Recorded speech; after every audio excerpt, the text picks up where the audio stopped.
સુરતના હજરા વિસ્તારના છેવાડે આવેલા એક ગામમાં સ્થિત માં આશાપુરી સિંગોતર માતાજીનું 450 વર્ષ જૂનું પ્રાચીન મંદિર ચૈત્ર નવરાત્રિના પાવન પર્વે શ્રદ્ધાળુઓથી છલકાઈ ઉઠ્યું છે।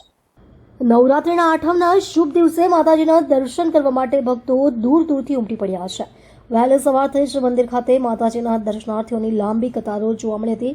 ભક્તોએ માતાજીની ખાસ પૂજા અર્ચના કરીને માનતા માની હતી। સ્થાનિક લોકો અને ભક્તોની માન્યતા છે કે માં આશાપુરી સિંગોતર માતાજીના ધામમાં નિષ્ઠાપૂર્વક માનેલી મનોકામના પૂર્ણ થાય છે।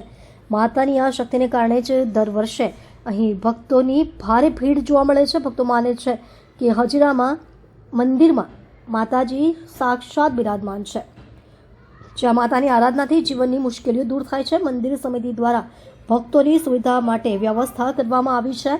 મંદિર સુધી પહોંચવા માટેના માર્ગ પર પણ વ્યવસ્થા જાળવવામાં આવી છે। સમગ્ર વિસ્તારમાં ધાર્મિક ઉત્સાહનો માહોલ જોવા મળી રહ્યો છે। આજ રોજ હજીરા ધામે આપણા સુરત ખાતે આવેલ 450 જૂનું મંદિર, 450 વર્ષ જૂનું મંદિર એટલે આપણું હજીરાનું સિંગોતર આશાપુરી માતાનું મંદિર આજ રોજ ચૈત્રી નોરતા નિમિત્તે 8મો નોરતાના નિમિત્તે દૂર દૂરથી ભાવિક ભક્તો પધાર્યા છે અને માતાજીનો દર્શનનો લાવો લે છે। આપ સર્વ પધારો અને દર્શનનો લાવો લો। જય માતાજી।